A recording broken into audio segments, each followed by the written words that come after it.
My dear friends, today we will learn something about ourselves. आज हम सब अपने आप के बारे में थोड़ा ध्यान देंगे और अपने आप के लिए थोड़ा ध्यान करेंगे। अपने आप के प्रगति के लिए, उन्नति के लिए हम ध्यान अभ्यास को समझेंगे। तो आम इंसान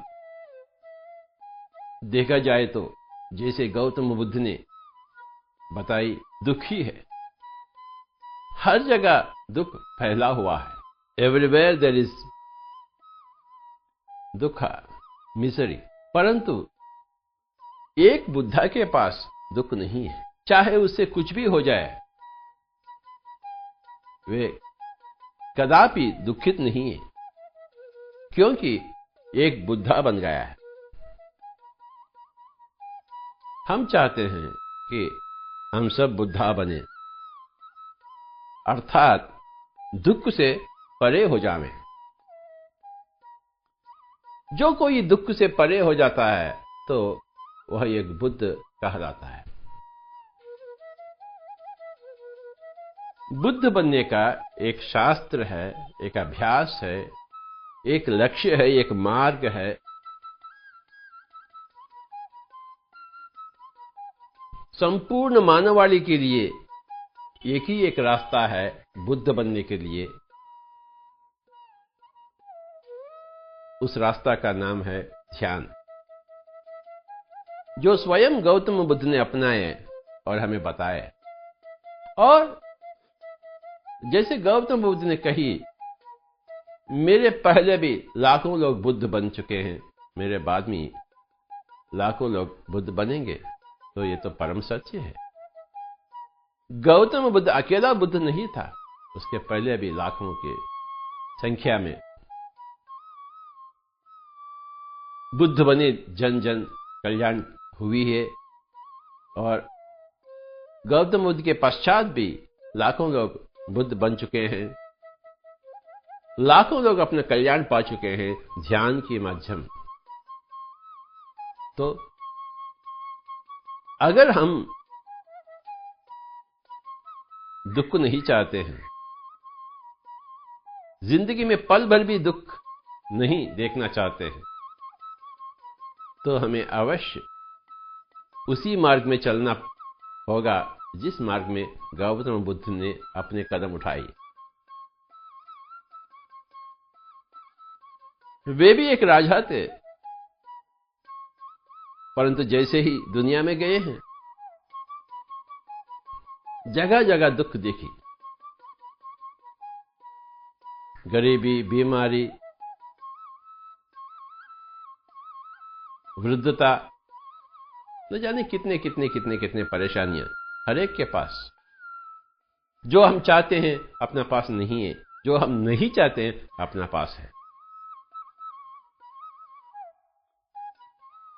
तो दुख से परे होने के लिए मार्ग खोजने के लिए गौतम बुद्ध ने निकल पड़े और मार्ग मिल गया उनको। और 2500 साल हो गए हैं, फिर भी हम उसी मार्ग से वंचित क्यों हैं? तो हम आज तक बुद्धा क्यों नहीं बने? ये तो आश्चर्य की बात है। मार्ग बताया गया है, फिर भी हम मार्ग पर नहीं चल पड़े और दुख दुख दुख दुख रोते हुए हम जिंदगी को बिता रहे। आश्चर्य की बात है। लगभग 30 साल के पहले बिल्कुल उसी तरह मैं भी ढूंढ रहा था मार्ग क्या है। हर एक की जिंदगी में एक मोड़ आएगा, एक यू टर्न आएगी। दुनिया के अंदर जाने से वो यू टर्न लेगा और अपने आप की तरफ आएगा, खींचे आएगा, क्योंकि और दुख नहीं सहा जाता। तो उस मोड़ पर हम कहते हैं ये ध्यान है, it's a U turn, you know. जब हम अपने आप की तरफ मुड़ते हैं, देखते हैं और अपने आप की तरफ आना शुरू करते हैं, दुनिया की तरफ जाने के सिवाय हम अपने आप की तरफ मुड़ते हैं, तो उस मोड़ की नाम है ध्यान। हर एक की जिंदगी में ये मोड़ आएगा। शायद बचपन में आएगा, शायद जवानी में, शायद बुढ़ापे में, अपने अपने कर्मों के अनुसार, अपनी अपनी इच्छा के अनुसार। हम अनेक अनेक जन्मों के हैं। जैसे भगवत गीता में कहा गया है, बहूनि मे व्यतीतानि जन्मानि तव चार्जुन तान्यहं वेद सर्वाणि न त्वं वेत्त परन्तप। हे अर्जुन, आप और मैं अनेक अनेक जन्म लिए हैं। मैं तो सब कुछ जानता हूं, आप तो कुछ भी नहीं जानते हैं। भगवान श्री कृष्ण ने भगवान अर्जुन से ऐसे वाक्य बोले। तो चलिए, हम सब अनेक अनेक जन्मों से उलझे हुए हैं। किए हुए कर्मों का फल या मीठा हो या कड़वा हो, हम उसे भोगते आ रहे हैं और कर्मों के अनुसार ही हम दुखित हैं। बिन बादल बरसात नहीं, बिन पाप कर्म दुख नहीं। और शरीर में होते हुए दुख तो ऐसा भी थोड़ा सामान्य है। जैसे ही हम समझ लेते हैं कि हम शरीर नहीं बल्कि आत्मा हैं, ध्यान के माध्यम से हम सदा सदा के लिए ये शरीर की दुखों से हम परे हो जाते हैं। बात एक ही है कि हम अपने आप को समझना चाहिए कि हम शरीर नहीं बल्कि आत्मा। उसी भगवत गीता में भगवान अर्जुन ने भगवान श्री कृष्ण से पूछी, स्वामी जी आप क्या है, आप कौन हैं? तो भगवान श्री कृष्ण ने बताई, अहम आत्मा गुणाकेश सर्वभूताशय स्थितः अहम आदिश्च मध्यम च भूतानाम अंत एव च। मैं आत्मा हूं हे अर्जुन। अहम आत्मा गुणाकेश सर्वभूताशय स्थितः, हर जगह मैं ही हूं। अहम आदिश्च मध्यम च भूतानाम अंत एव च। मैं आदि में भी हूं, मध्य में भी हूं और अंत में भी मैं हूं। मैं अनादि भी हूं, मैं अनंत भी हूं। वैसा ही हर बंदा की स्थिति है, परंतु हम अपने आप को भूल गए हैं और बहुत भूल हो गई। जब तक हम ध्यान में नहीं आएंगे, भगवान श्री कृष्ण के जैसे, भगवान बुद्ध के जैसे, भगवान महावीर के जैसे, भगवान ओशो के जैसे, भगवान कबीर जी के जैसे, भगवान नानक जी के जैसे, भगवान ब्लावत्स्की के जैसे, भगवान एनी बेसेंट के जैसे, भगवान युक्तेश्वर जी के जैसे, भगवान योगानंद के जैसे लाखों लोग भगवान बन चुके हैं, बन रहे हैं, बनेंगे भी। भगवान ये जो लफ्ज है, शब्द है, ये विकृति शब्द है। असली जो लफ्ज है वो है भाग्यवान। जिसके पास ध्यान है, जिसके पास आत्मज्ञान है, वही भाग्यवान है। जिसके पास ध्यान नहीं है, आत्मज्ञान नहीं है, आत्मानुभव नहीं है, वह भाग्यहीन है। जो भाग्यवान है, हम उसी को भगवान भगवान भगवान कहते हैं। भगवान ओशो, भगवान रमण महर्षि, भगवान कबीर, भगवान बुद्ध, लाखों लोग भगवान। तो हम क्यों नहीं भगवान बने हैं? हम क्यों नहीं भाग्यवान बने हैं? हम क्यों भाग्यहीन हैं? हम अपने आप से वंचित हैं क्योंकि हम ध्यान को नहीं अपनाते हैं, क्योंकि हम अपने आप को जानना नहीं चाहते हैं, कि हम अपने आप को खोजना नहीं चाहते हैं। जब कोई बंदा यू टर्न ले लेता है, अपने आप की तरफ मुड़ना शुरू कर देता है, प्रारंभ कर देता है ध्यान के माध्यम से, तो अपने आप को पा लेता है, तो वह भाग्यवान है, भगवान। 30 साल हो गए, मैं भी एक भाग्यवान बन गया, एक भगवान बन गया। उस मोड़ तक मैं अपने आप को एक इंसान समझता था, एक शरीर समझता था, परंतु आज मैं जानता हूं, 30 साल के पहले मैं जानना प्रारंभ किया हूं कि अरे बाबा, मैं तो शरीर नहीं हूं, मैं तो आत्मा हूं। जैसा भगवत गीता में श्री कृष्ण ने कही है, हर एक भगवान, हर एक भाग्यहीन वही करता है कि देखिए बाबा, मैं अपने आप को जानता हूं, आप तो अपने आप को जानते ही नहीं। तो हर एक की जिंदगी में जल्दी से जल्दी हमें उस मोड़ पे आ जाना है जहां हम बाहर की दुनिया देखने का थोड़ा बहुत खत्म करेंगे, थोड़ा बहुत छोड़ देंगे और हम आंखें बंद कर लेंगे और अपने आप के तरफ मुड़ने का एक प्रयास, शुभ प्रयास। ध्यान का मतलब है, ध्यान का निर्वचन पहला तो हम देख लेंगे। देखिए, अगर हम कुछ एक दिन के लिए या 2 दिन के लिए कुछ भी नहीं खाएंगे तो उसे कहते हैं उपवास।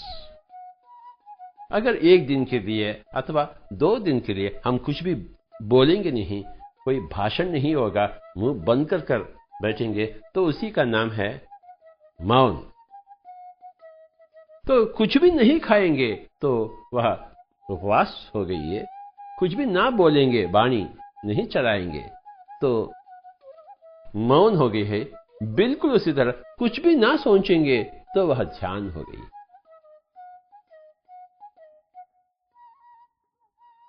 No eating is fasting, no speaking is silence, no thinking is meditation। हमें ये बार बार समझनी है कि जिस वस्तु के बारे में हम जानने का प्रयास करेंगे, हालांकि वो वस्तु क्या है, उसका निर्वचन क्या है, व्हाट एग्जैक्टली इज मेडिटेशन। ध्यानम निर्विषयम मनः, मन को निर्विषय करे तो ध्यान है। वाणी को निर्विषय करे तो मौन है। अपना पेट को निर्विषय करे तो उपवास। हमें इस चीज को बहुत अच्छी तरह समझना है, हमें बार बार समझना है, 1000 बार समझनी है कि अरे बाबा, ध्यान का मतलब है कोई नाम स्मरण नहीं है। राम राम राम, ये राम ध्यान नहीं होता है। राम नाम स्मरण है परंतु राम ध्यान नहीं। हम ध्यान जो लफ्ज है, अनेक अनेक रीतियों में हम उसका प्रयोग होती है, उसका इस्तेमाल होती है। तो खासकर ध्यान का निर्वचन है ध्यानम निर्विषयम मनः, मन को निर्विषय करे। ऐसा कुछ भी नहीं है कि राम ध्यान या कृष्ण ध्यान। ध्यान में न राम होता है न कृष्ण। मन में कोई भी ना हो, ना कोई प्रापंचिक विषय, ना कोई आध्यात्मिक विषय, ना कोई प्रापंचिक व्यवहार, ना कोई आध्यात्मिक समाचार। मन निर्विषय हो जावे, हम सुकून से बैठे, दोनों हाथों में एक करें, सारे उंगलियों में, और आंखें बंद कर लें। जैसा है वैसा, जहां है वहां। हिंदू मंत्र, इस्लाम के मंत्र, बुद्धिस्ट के मंत्र या जैन मंत्र या क्रिश्चियंस के प्रार्थना, प्रेयर्स, मुंह बंद करनी चाहिए 100%, और मन भी बंद हो जाए 100%। यूं देखा जाए तो 1 घंटे में समझो 1000 सोच विचार होते हैं। तो जैसे ही आप आंखें बंद कर लेते हैं और सांसों के साथ एक प्रयास प्रारंभ हो गई है, तो आपके जो हजारों ख्यालें धीरे धीरे कमती हो जाते रहते हैं।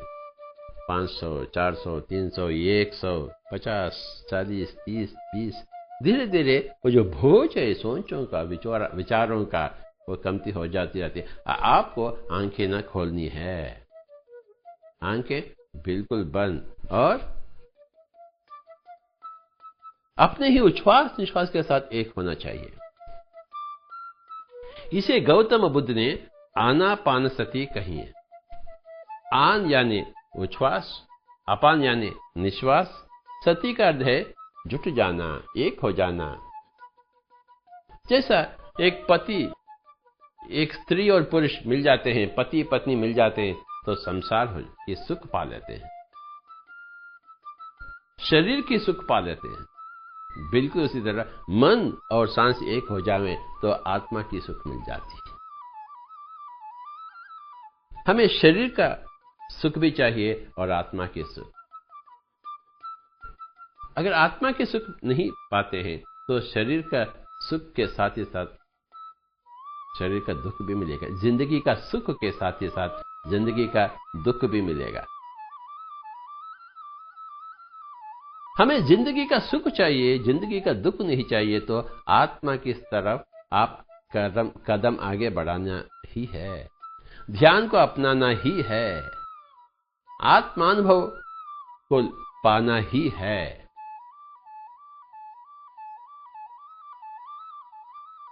जैसे ही आप ध्यान में आ जाते हैं तो शरीर से परे हो जाते हैं, आप शरीर के बाहर आ जाते हैं। ये जो स्थूल शरीर है इसे हम बाहर आ जाते हैं। हर दिन में रात के समय आप जब बिस्तर के ऊपर लुढ़क जाते हैं तो भला क्या होती है? सूक्ष्म शरीर स्थूल शरीर से अलग हो जाता है और न जाने कहां जाकर फिर वापस सुबह आ जाती है। हालांकि हम रात में स्थूल शरीर नहीं है, सूक्ष्म शरीर है। दिन में हम स्थूल शरीर हैं। अगर समझो सूक्ष्म शरीर का वापस नहीं आया तो उसे कहते हैं मौत। 10 दिन हो, 20 दिन हो, 40 साल हो, 50 साल हो, 100 साल हो, कभी न कभी हमें शरीर को छोड़ना ही पड़ेगा। तब हम सूक्ष्म शरीर बिल्कुल अलग हो जाएगी। जो कनेक्शन है सूक्ष्म शरीर और स्थूल शरीर का, वो जो उसे कहते हैं जो सिल्वर कॉर्ड है वो कट हो जाती है और उसे कहा जाता है मौत। इन चीजों के जानने के लिए हमें ध्यान की सख्त जरूरत है। अरे बाबा, बुढ़ापे में क्या ध्यान को संभालेंगे जो जवानी में नहीं संभाले? हर रोज हर बंदा ध्यान करना ही चाहिए। ध्यान से ही हम सब कुछ पाते हैं।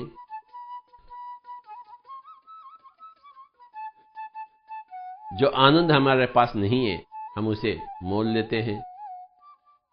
जो दुख हमारे पास है उसे भगा देते हैं। दुख भाग गई है और आनंद आ गई है तो हम बुद्ध बन गए, हम भाग्यवान बन गए। 2 रोटी कमाएंगे और सुकून से जिएंगे। 4 रोटी कमाएंगे, 2 रोटी खाएंगे, 2 रोटी दूसरों को देंगे और सुकून से जिएंगे। और दिन के 24 घंटे जो हैं हम बहुत ध्यान में बैठेंगे। अपने ही घर में, कोई आश्रम जाने की जरूरत नहीं है, कोई हिमालय भागने का कोई आवश्यकता नहीं है। अपने घर में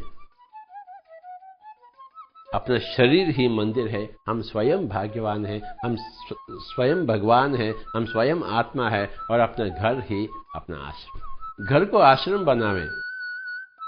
जो कोई अपने घर में आता है, अपना अतिथिगण, तो हम उसको ध्यान सिखाएंगे। प्रापंचिक बातें उनसे छुड़वा देंगे।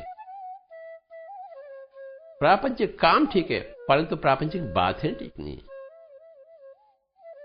घर में भी, घर से बाहर भी हम अक्सर इतनी बेकार बातें करते हैं, उसका कोई सीमा नहीं। तो चलिए आज से हम बेकार बातों को बंद करेंगे और ऊर्जा का विशेष नष्ट ना होने देंगे और बेकार सोच विचार भी छोड़ देंगे। आवश्यकता हो तभी तो बात करेंगे, आवश्यकता हो तो तभी तो सोचेंगे। ध्यान ही सब कुछ है। ध्यान सर्व रोग निवारणी, सर्व रोग हारणी। जो बीमारियां आपके पास है सारे के सारे बीमारियों का हल हो जाती है। जो आने वाले बीमारी है ना आएंगे, इट इज निवारणी, प्रिवेंटिव। जो है दुख रोग वो भाग जाएंगे, हारणी। निवारणी तथा हारणी। निवारणी मीन्स प्रिवेंटिव, हारणी मीन्स क्यूरेटिव। ध्यान, मेडिटेशन इज सर्वरोग निवारणी तथा सर्वरोग हारिणी। सर दर्द से लेकर कैंसर तक सब भाग जाएंगे। ये जो सर दर्द है अथवा कैंसर है अथवा बीपी है, भला कैसे आए हैं अपने पास? क्योंकि हम अनेक अनेक जन्मों में न जाने कितने मांस को खाए हैं, कितने जानवर को काटे हैं, कितने इंसान को काटे हैं, कितने इंसान या जानवर को दुख दिए हैं। बस बिन बादल बरसात नहीं, बिन पाप कर्म कोई रोग नहीं। पाप से ही हम रोग का निर्माण होती है और पुण्य से ही भोग का, और ध्यान से ही ज्ञान का, और उस ज्ञान की अग्नि में ही सारे के सारे पिछले कर्मों का एक भस्मीकरण हो जाती है। इसे कहते हैं ज्ञान अग्नि दग्ध कर्माणम, भगवत गीता है। अगर आप हिंदू हैं तो भगवत गीता को मानेंगे, तो भी मानेंगे के मतलब कि भगवत गीता का पूजा करना नहीं, भगवत गीता को अपनी जिंदगी में उतारने की।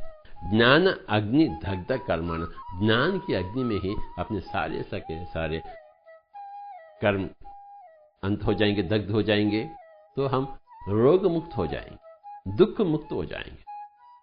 पाप ही रोग का कारण है, रोग ही दुख का कारण है। ढेर सारे पाप कर्म किए हैं तो ढेर सारे रोग आ जाते हैं, तो ढेर सारे दुख। एक भी पाप नहीं तो एक भी रोग नहीं, तो एक भी दुख नहीं, एक पल भर के लिए भी दुख नहीं। सृष्टि की रचना एक तो साइंस, एक शास्त्र है, यानी कारण और कार्य का संबंध है। कारण ना हो तो कार्य नहीं होगा। स्त्री पुरुष नहीं मिलेंगे तो बच्चा का जन्म नहीं होगा। बादलें नहीं होगी तो बरसात नहीं होगा।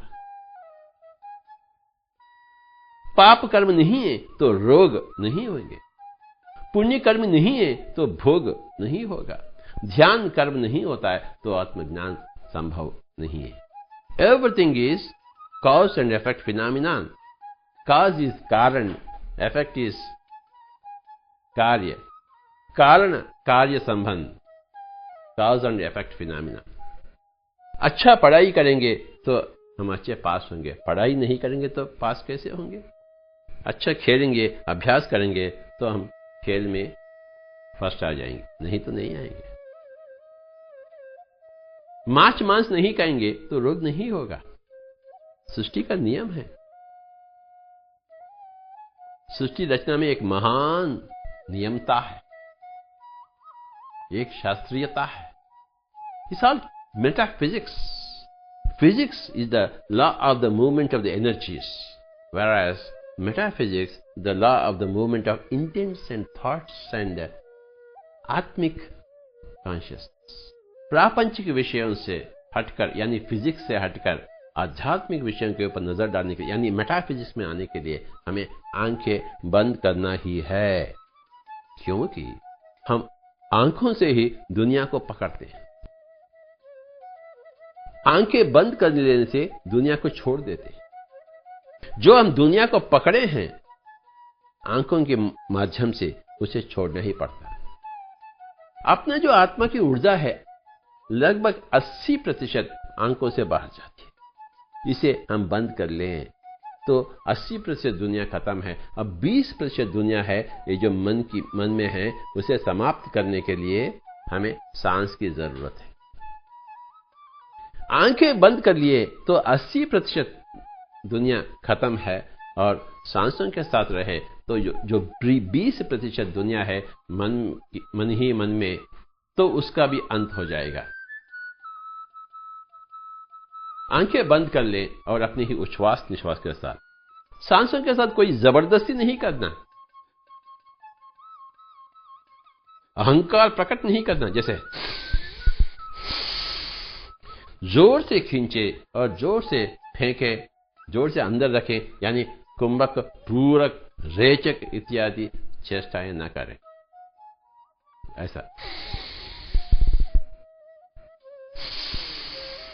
ऐसा ना हो। यह अस्वाभाविक है, अननेचुरल है।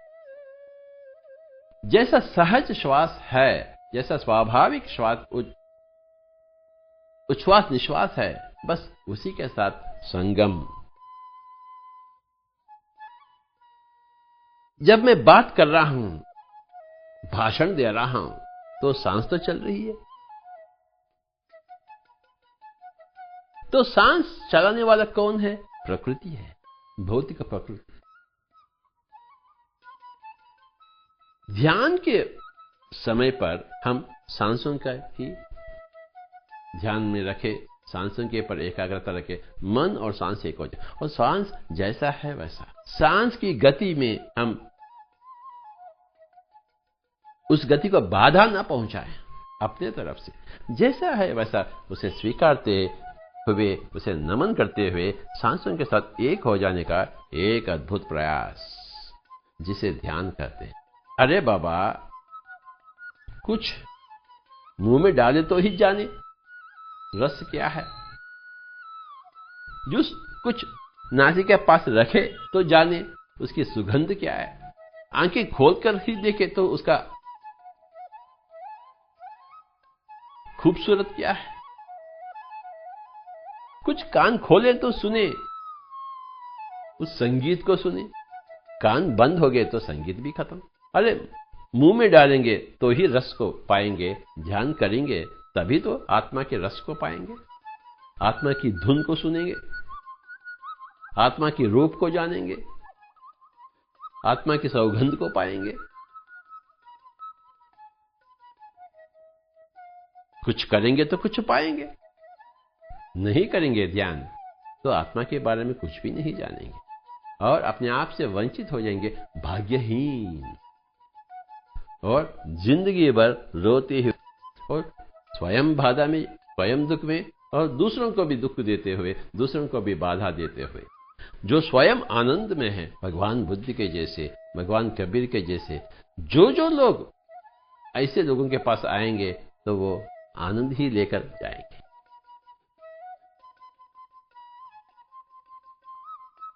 तो हम सब आनंद में जीना चाहिए, पल पल, और पिछले जन्मों में किए हुए कर्मों का,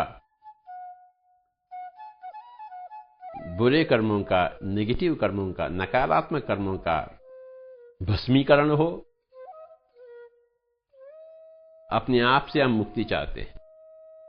मुक्ति का अर्थ है बाहर आ जाना, अपने आप के कर्मों के बुरे अंजामों से बाहर आ जाना।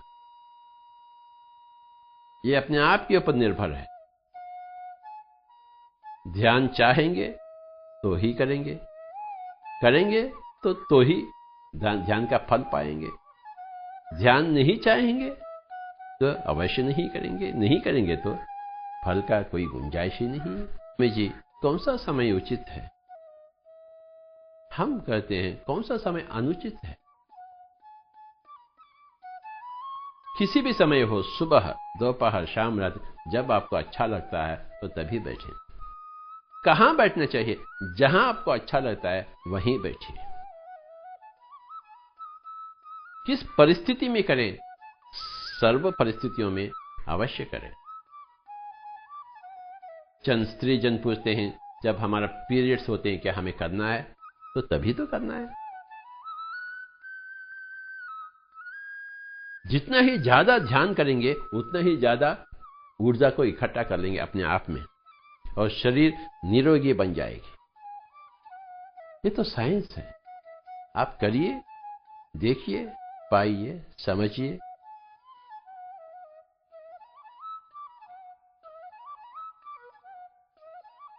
कितना समय तक करना चाहिए उसका भी एक छोटा वो हिसाब किताब है। जितना आपका उम्र है उतने मिनट अवश्य आंखें बंद कर बैठे। अर्थात अगर 20 साल की उम्र है तो 20 मिनट अवश्य बैठे, 40 साल की उम्र है तो 40 मिनट अवश्य बैठे, 60 साल की उम्र है तो 60 मिनट बैठे, 5 साल की उम्र है तो 5 मिनट बैठे। 5 साल की उम्र से ही हर एक बंदा को अवश्य बैठना है। बच्चे लोगों को बिठाना है। एक बार बिठाएंगे तो वे समझ जाएंगे। शाकाहारी हो, एक शाकाहारी को समझाना बहुत आसान है, एक मांसाहारी को समझाना बहुत मुश्किल है, क्योंकि अंदर जो चिकन मटन होती है उसका खोपड़ी खराब हो जाती है। तो सर्वप्रथम शाकाहारी बनिए, सस्याहारी बनिए। पिरामिड स्पिरिचुअल सोसाइटी मूवमेंट जो है ये, इसका संस्थापना जो हम करे हैं, हम पहला चाहते हैं सभी लोग शाकाहारी बने, मांस कदापि नहीं।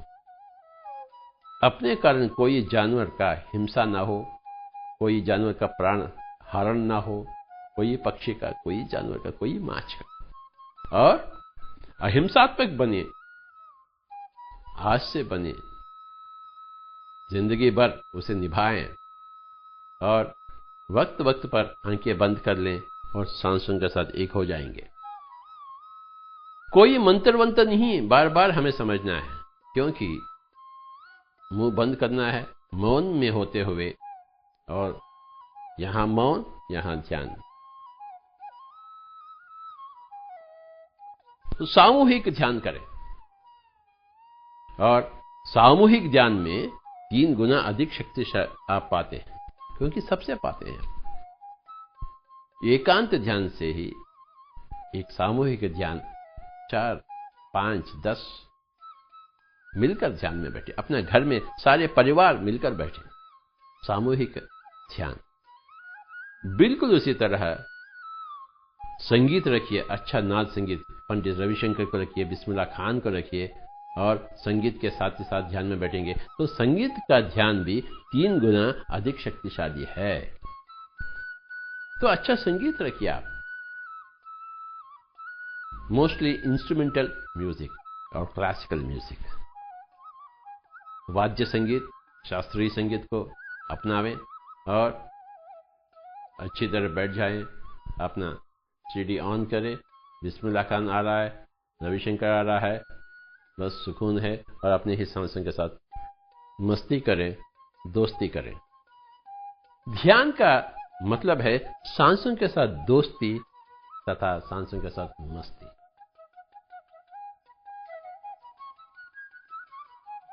जो सांसों के साथ दोस्ती में है वो शिष्य है, स्टूडेंट है मेडिटेशन का, और सांस की मस्ती में घूम गया हो गया वो मास्टर है मेडिटेशन का, गुरु है ध्यान का, माहिर है ध्यान का, सीनियर है मास्टर मेडिटेशन में। तो मस्ती में चले गए। पहला दोस्ती करो सांसों के साथ। जैसे हम अड़ोस और पड़ोस का दोस्ती करते हैं, उनके पास जाते हैं, उनके घर में बैठते हैं, उनके साथ बातचीत करते हैं, तो यह सांसों के साथ दोस्ती है। सांसों के पास रहना है, सांसों के साथ संगम करनी है। इसे कहते हैं सुखमय प्राणायाम।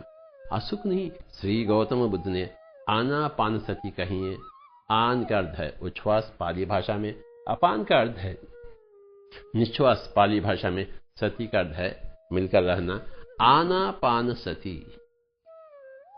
गांव गांव में, मोहल्ला मोहल्ला में, शहर शहर में, देश विदेश में हम इनका प्रचार प्रसार करने के लिए लाखों लोगों को हम शिक्षणा दी, प्रेरित करे हैं।